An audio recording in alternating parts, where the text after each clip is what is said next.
Hello. Are you ready for the final chapter? I know that I am. Chapter 12, The Foolish and the Weak. Meg could see nothing, but she felt her heart pounding with hope. With one accord, all the beasts rose to their feet, turned toward one of their arched openings, and bowed their heads and tentacles in greeting. Mrs. Whatsit appeared, standing between two columns. Beside her came Mrs. Who, behind them a quivering of light.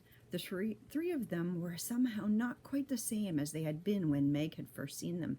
Their outlines seemed blurred. Colors ran together as in a wet watercolor painting. But they were there. They were recognizable. They were themselves.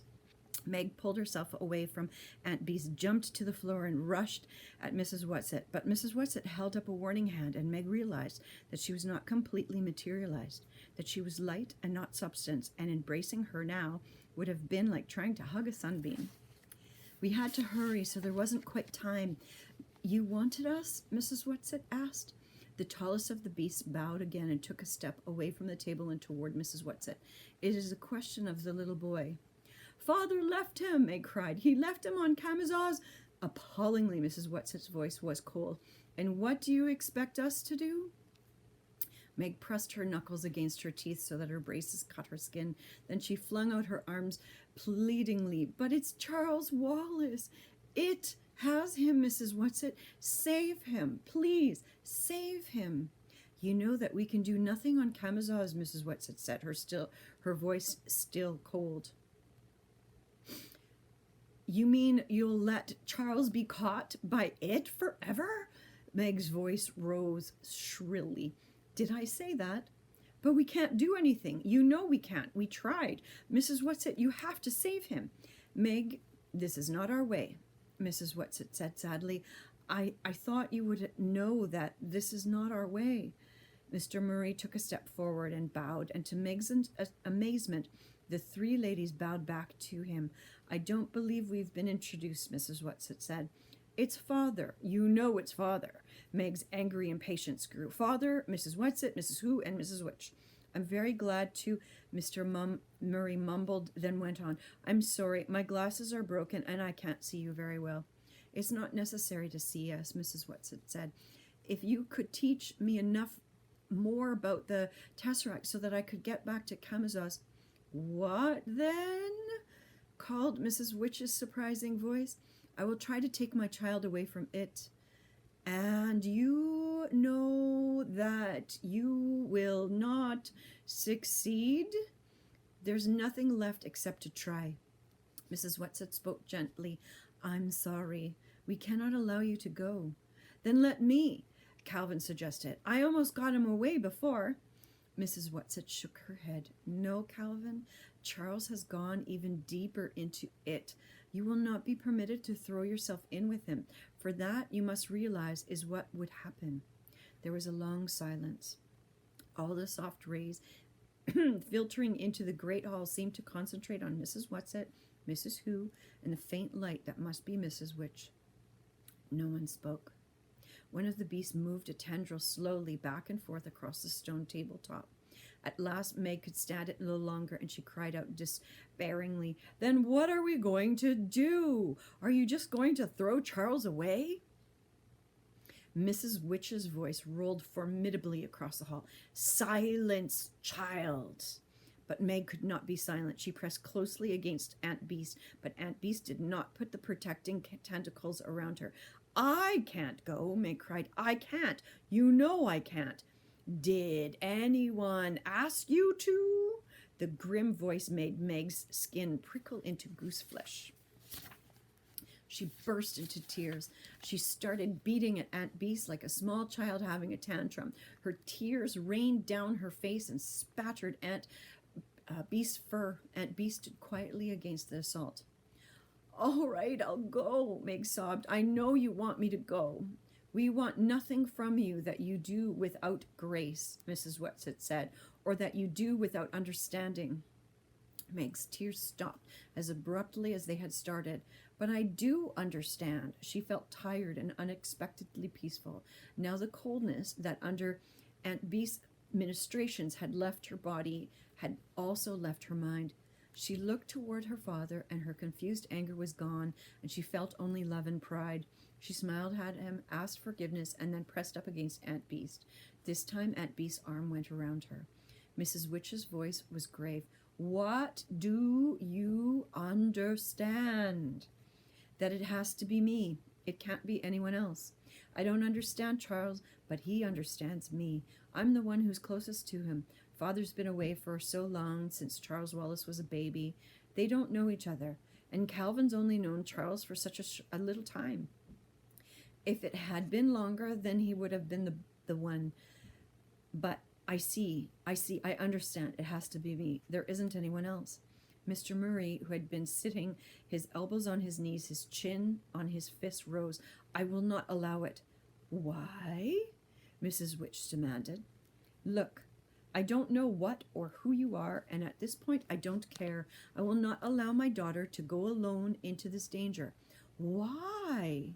You know what the outcome will probably be, and she's weak, now weaker than she was before. She was almost killed by the black thing. I fail to understand how you can even consider such a thing. Calvin jumped down. Maybe it's right about you, or maybe you're in league with it. I'm the one to go if anybody goes. Why did you bring me along at all? To take care of Meg? You said so yourself. But you have done that, Mrs. Whatsit assured him. I haven't done anything, Calvin shouted. You can't send Meg. I won't allow it. I'll put my foot down. I won't permit it. Don't you see that you're making something that is already hard for Meg even harder? Mrs. Whatsit asked him. Aunt Beast turned tentacles toward Mrs. Whatsit.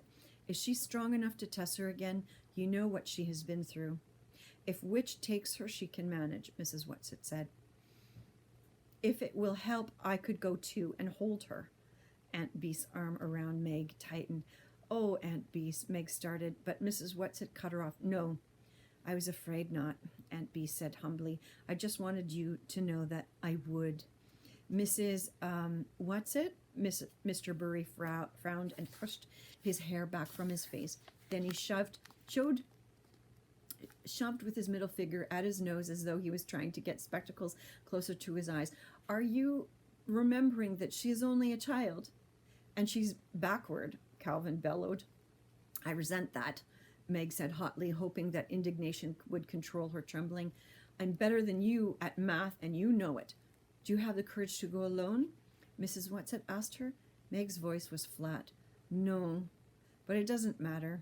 She turned to her father and Calvin. You know it's the only thing to do. You know they'd never send me alone if... How do you know they're not in league with it? Mr. Murray demanded. Father. No, Meg, Mrs. Whatsit said. I do not blame your father for being angry and suspicious and frightened, and I cannot pretend that we are doing anything but sending you into the gravest kind of danger.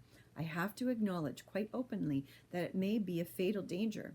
I know this, but I do not believe it, and the happy medium doesn't believe it either. Can't she see what's going to happen? Calvin asked. Oh, not in this kind of thing, Mrs. Whatsit sounded surprised at his question. If we knew ahead of time what was going to happen, we'd be like the people on Camazotz, with no lives of our own, with everything all planned and done for us. How can I explain it to you? Oh, I know. In your language, you have a form of poetry called the sonnet. Yes, Calvin said impatiently. What's that got to do with the happy medium? Kindly pay me the courtesy of listening to me. Mrs. Whatsit's voice was stern, and for a moment Calvin stopped pawing the ground like a nervous colt. It is a very strict form of poetry, is it not? Yes. There are 14 lines, I believe, all in iambic pentameter. That's a very strict rhythm, or meter, yes? Yes, Calvin nodded, and each line has to end with a rigid rhyme pattern, and if the poet does not do it exactly this way, it is not a sonnet, is it? No. But within the strict form, the poet has complete freedom to say whatever he wants, doesn't he? Yes, Calvin nodded again. So, Mrs. Whatsit said. So what? Oh, do not be stupid, boy, Mrs. Whatsit scolded. You know perfectly well what I am driving at. You mean you're comparing our lives to a sonnet, a strict form, but freedom within it. Yes, Mrs. Whatsit said. You're given the form, but you have to write the sonnet yourself. What you say is completely up to you. Please, Meg said, please, if I've got to go, I want to go and get it over with. Each minute you put it off makes it harder. She is right, boomed Mrs. Witch's voice. It is time. You may say goodbye. Mrs. Whatsit was giving her not permission, but a command. Meg curtsied clumsily to the beasts. Thank you all very much. I know you saved my life. She did not add what. She could not help thinking. Saved it for what? So that it could get her? She put her arms about Aunt Beast, pressed up against the soft, fragrant fur. Thank you, she whispered. I love you. And I you, little one. Aunt Beast pressed gentle tendrils against Meg's face. Cal, Meg said, holding out her hand. Calvin came to her and took her hand, then drew her roughly to him and kissed her. He didn't say anything, and he turned away before he had a chance to see the surprised happiness that brightened Meg's eyes. At last she turned to her father. I'm sorry, Father. He took both her hands in his, bent down to her with his short-sighted eyes. Sorry for what, Megatron? Tears almost came to her eyes at the gentle use of the old nickname. I wanted you to do it all for me. I wanted everything to be all easy and simple. So I tried to pretend that it was all your fault because I was scared and I didn't want to have to do anything myself. But I wanted to do it for you, Mr. Murray said. That's what every parent wants. He looked into her dark, frightened eyes. I won't let you go, Meg. I am going. No. Mrs. Whatsit's voice was sterner than Meg had ever heard her. You're going to allow Meg the privilege of accepting this danger. You are a wise man, Mr. Murray. You're going to let her go. Mr. Murray sighed. He drew Meg close to her. Little Meg, Megaparsec, don't be afraid to be afraid. We will try to have courage for you. That is all we can do. Your mother was always shoving me out in the world, Meg said. She'd want me to do this. You know she would. Tell her. She started, choked, then held up her head and said, No, never mind. I'll tell her myself. Good girl. Of course you will. Now Meg walked slowly around the great table to where Mrs. Whatsit was still poised between the columns. Are you going with me? No, only Mrs. Witch. The black thing. Fear made her voice tremble. When Father tussed me through it, it almost got me. Your father is singularly inexperienced, Mrs. Whatsit said. Though a fine man and worth teaching, at the moment he still treats tussering as though he were working with a machine. We will not let the black thing get you, I don't think. This was not exactly comforting. The momentary vision and faith that had come to Meg dwindled. But suppose I can't get Charles Wallace away from it? Stop. Mrs. Whatsit held up her hand. We gave you gifts the same time we took you to Camazotz. We will not let you go empty-handed this time. But what we can give you now is nothing you can touch with your hands. I give you my love, Meg. Never forget that. My love always. Mrs. Who, eyes shining behind spectacles, beamed at Meg. Meg handed back the spectacles she had used on Camazotz. Your father is right. Mrs. Who took the spectacles and hid them somewhere in the folds of her robes. The virtue is gone from them, and what I have to give you this time you must try to understand, not word by word, but in a flash, as you understood the Tesseract. Listen, Meg. Listen well. The foolishness of God is wiser than men, and the weakness of God is stronger than men. For ye see your calling, brethren, how that not many wise men after the flesh, not many mighty, not many noble are called. But God hath chosen the foolish things of the world to confound the wise, and God hath chosen the weak things of the world to confound the things which are mighty. And base things of the world and things which are despised hath God chosen, yea, and things which are not, to bring to naught things that are. She paused, and then she said, May the right prevail. Her spectacles seemed to flicker. Behind them, through her, one of the columns became visible. There was a final gleam from the glasses, and she was gone. Meg looked nervously to where Mrs. Whatsit had been standing before Mrs. Who spoke. But Mrs. Whatsit was no longer there. No, Mr. Murray cried and stepped toward Meg. Mrs. Witch's voice came through her shimmer. I cannot hold your hand, child. Immediately, Meg was swept into darkness, into nothingness, and then into the icy, devouring cold of the black thing. Mrs. Witch wouldn't let it get me, she thought over and over, while the cold of the black thing seemed to crunch at her bones. Then they went through it, and she was standing breathlessly on her feet on the same hill on which they had first landed on Camazotz. She was cold and a little numb, but no worry then, worse than she had often been in the winter in the country when she had spent an afternoon skating on the pond. She looked around. She was completely alone. Her heart began to pound. Then, seeming to echo from all around her, came Mrs. Witch's unforgettable voice. I have not given you my gift.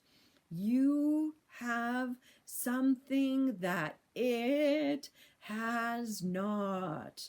This something is your only weapon, but you must find it for yourself.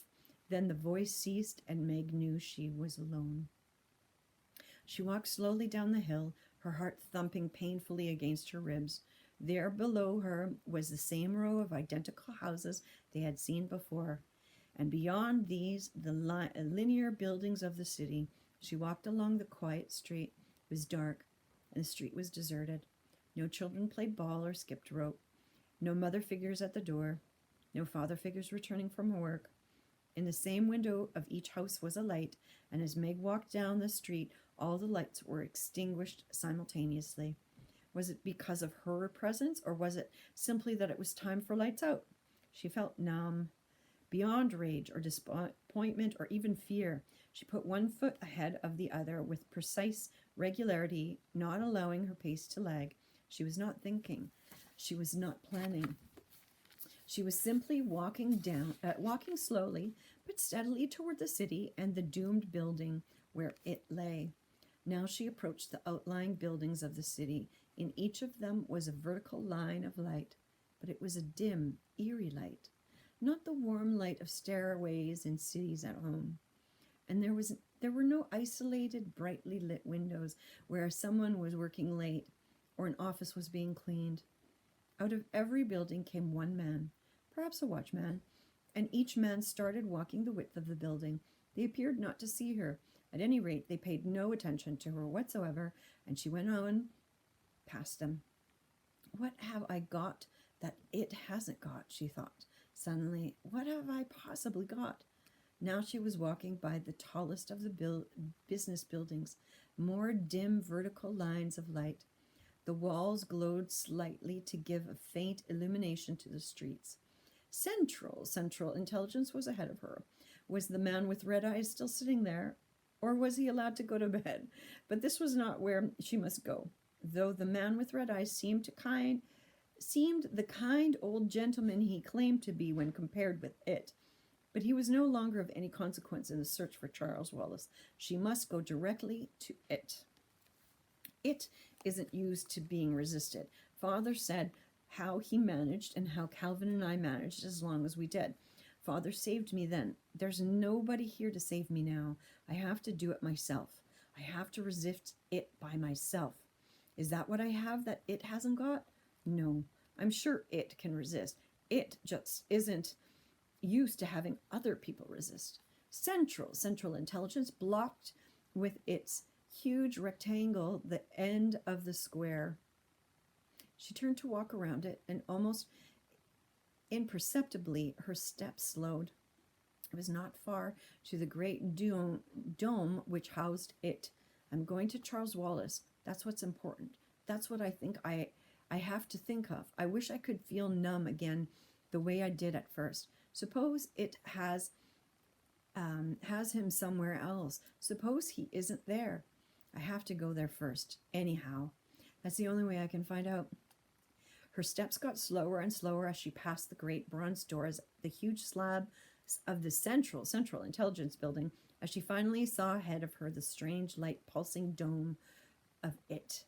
Father said it was all right for me to be afraid. He said to go ahead and be afraid. And Mrs. Who said, I don't understand what she said, but I think it was meant to make me not hate being only me and me being the way I am. And Mrs. Whatsit said to remember that she loves me. That's what I have to think about.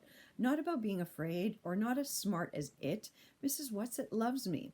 That's quite something to be loved by someone like Mrs. Whatsit. She was there. No matter how slowly her feet had taken her at the end, they had taken her there. Directly ahead of her was the circular building, its walls glowing with violet flame, its silvery roof pulsing with a light that seemed to Meg to be insane. Again, she could feel the light, neither warm nor cold, but reaching out to touch her, pulling her toward it. There was a sudden sucking, and she was within. It was as though the wind had been knocked out of her. She gasped for breath in her own rhythm, not the permeating pulsing of it. She could feel the inexorable beat within her body, controlling her heart, her lungs. But not herself, not Meg. It did not quite have her. She blinked her eyes rapidly and against the rhythm until the redness before them cleared and she could see.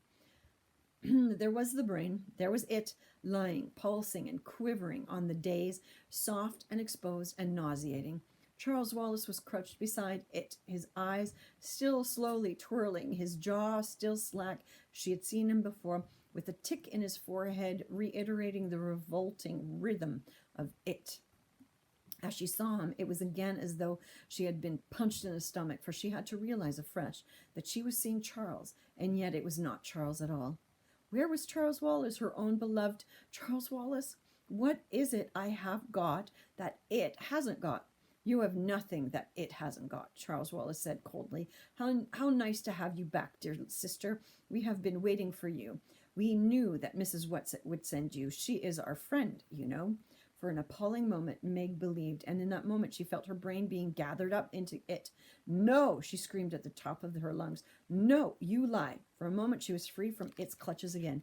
As long as I can stay angry enough, it can't get me. Is that what I have that it doesn't have?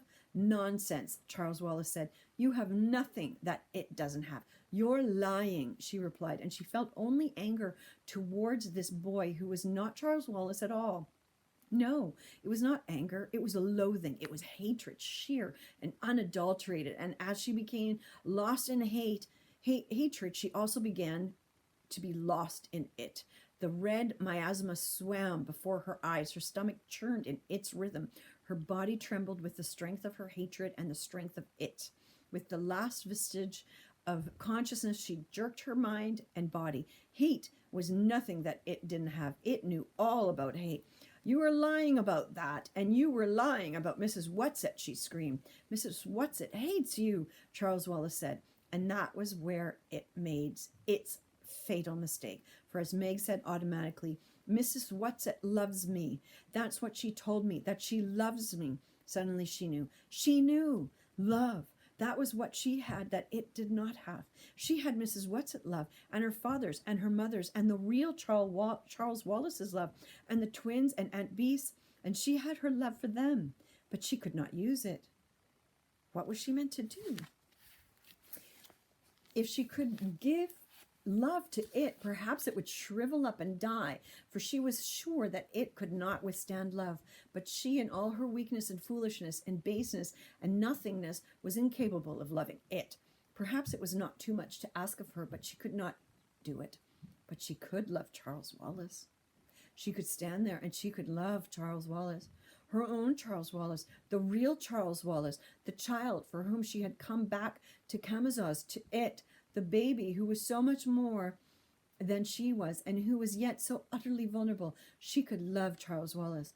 Charles, I love you, my baby brother who always takes care of me. Come back to me, Charles Wallace. Come away from it. Come back. Come home. I love you, Charles. Oh, Charles Wallace, I love you. Tears were streaming down her cheeks, and she was unaware of them. Now she was even able to look at him, at this animated thing that was not her own Charles Wallace at all. She was able to look and love.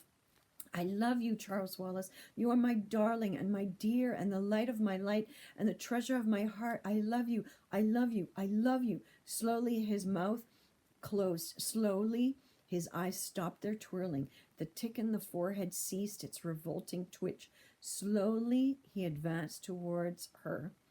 I love you, she cried. I love you, Charles. I love you. Then suddenly he was running, pelting. He was in her arms. He was shrieking with sobs. Meg, Meg, Meg. I love you, Charles, she cried again, her sobs almost as loud as his, her tears mingling with his. I love you, I love you, I love you. A whirl of darkness, an icy cold blast, an angry, resentful howl that seemed to tear through her. Darkness again. Through the darkness, to save her, came a sense of Mrs. What's-Its presence, so that she knew it could not be it who now had her in its clutches. And then the feel of earth beneath her, of something in her arms, and she was rolling over on the sweet-smelling autumnal earth, and Charles Wallace was crying out, Meg! Oh, Meg! Now she was hugging him close to her, and his little arms were clasped tightly about her neck. Meg, you saved me, he said over and over. Meg! Came a call, and there was her father and Calvin hurrying through the darkness toward them. Still holding Charles, she struggled to stand up and looked around. Father, Cal, where are we? Charles Wallace, holding her hand tightly, was looking around too, and suddenly he laughed his own sweet, contagious laugh. In the twins' vegetable garden, and we landed in the broccoli. Meg began to laugh too. At the same time, she was trying to hug her father, to hug Calvin, and not to let go of Charles Wallace for 1 second. Meg, you did it, Calvin shouted. You saved Charles. I'm very proud of you, my daughter. Mr. Murray kissed her gravely, then turned toward the house. Now, I must go in to Mother. Meg could tell that he was trying to control his anxiety and eagerness. Look, she pointed to the house, and there were the twins and Mrs. Murray walking toward them through the long, wet grass. First thing tomorrow, I must get some new glasses, Mr. Murray said, squinting in the moonlight, and then started to run toward his wife. Dennis's voice came crossly over the lawn. Hey, Meg, it's bedtime, Sandy suddenly yelled. Father! Mr. Murray was running across the lawn, Mrs. Murray running toward him, and they were in each other's arms, and then there was a tremendous happy jumble of arms and legs and hugging, the old Murrays and Meg and Charles Wallace and the twins and Calvin grinning by them until Meg reached out and pulled him in, and Mrs. Murray gave him a special hug, all of his own. They were talking and laughing all at once when they were startled by a crash, and Fortinbras, who could bear being left out of the happiness not 1 second longer, catapulted his sleek black body right through the screen door to the window. He dashed across the lawn to join in the joy and almost knocked them all over with the exuberance of his greeting. Meg knew all at once that Mrs. What's-It, Mrs. Who, and Mrs. Which must be near, because all through her she felt a flooding of joy and of love that was even greater and deeper than the joy and love which were already there. She stopped laughing and listened, and Charles listened too. Hush! Then there was a whirling, and Mrs. What's-It, Mrs. Who, and Mrs. Which were standing in front of them, and the joy and love were so tangible that Meg felt that if she only knew where to reach, she could touch it with her bare hands. Mrs. What's-It said breathlessly, Oh, my darlings, I'm sorry we don't have time to say goodbye to you properly. You see, we have to... But they never learned what it was that Mrs. What's-It, Mrs. Who, and Mrs. Which had to do, for there was just a gust of wind, and they were gone. The end. That concludes A Wrinkle in Time. I hope you enjoyed it. I sure did. All right. Thanks for listening. Bye-bye.